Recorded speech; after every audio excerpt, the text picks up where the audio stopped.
Tout juste sorti de mes bagages, voici les plus belles images de la PWA en Corée qui avait lieu du 16 au 22 mai dernier. Deuxième étape du tour avec les slalomeurs masculins et premier rendez-vous pour les femmes. Contrairement à l'année dernière, le vent a soufflé sur la baie de Gina Beach et les courses ont pu être lancées. Mais le bilan reste maigre avec seulement 2 jours de course sur 7 jours de compétition.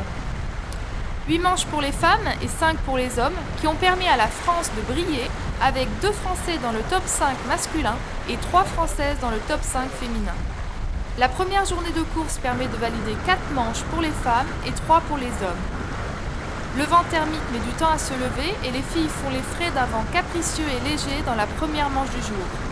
Ce qui m'a plutôt bien réussi puisque je remporte cette première manche de la compétition sous les applaudissements de mes amis coréens.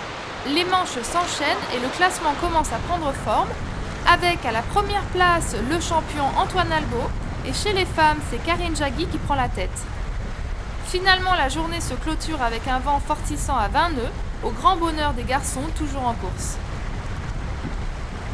Mercredi, le ciel est dégagé et ici sur la plage tout le monde est optimiste. Et nous avons raison de l'être puisqu'à 13h le vent s'engouffre dans la vallée qui ferme la baie de Gina Beach, laissant filer quelques risées sur le plan d'eau. Cette journée va permettre à certains de se rattraper et grimper dans le classement. Antoine avionne toujours autant, mais Björn s'accroche. Et il faut aussi compter sur Maïka Buzianis, qui souffre toujours de sa blessure à la jambe, mais ne laisse rien passer sur l'eau. Le spectacle est au rendez-vous avec de nombreuses collisions impressionnantes, mais sans trop de dégâts matériels et physiques. Djiby Diaz a failli se noyer. Cyril Moussilmani a le tibia défoncé, mais la roue tourne puisque l'auteur de ces crashs, Joss Angulo, a fini en sandwich entre Ross Williams et Gonzalo Costa. A rajouté aussi le bouchon entre Björn et Fignan. C'est ça la magie du No Rules. La pression est élevée puisque tout le monde sait que c'est peut-être la dernière journée de navigation. Et c'est le cas puisqu'ensuite nous passerons nos journées sur la plage ou à l'hôtel pour éviter une pluie diluvienne.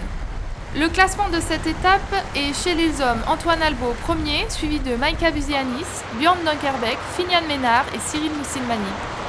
Chez les femmes, Valérie Guibaudot remporte cette étape, suivie de Karine Jaggi, Alice Arutkin, Sarah Hébert et Lena Erdil. Prochain rendez-vous à Costa Brava début juin.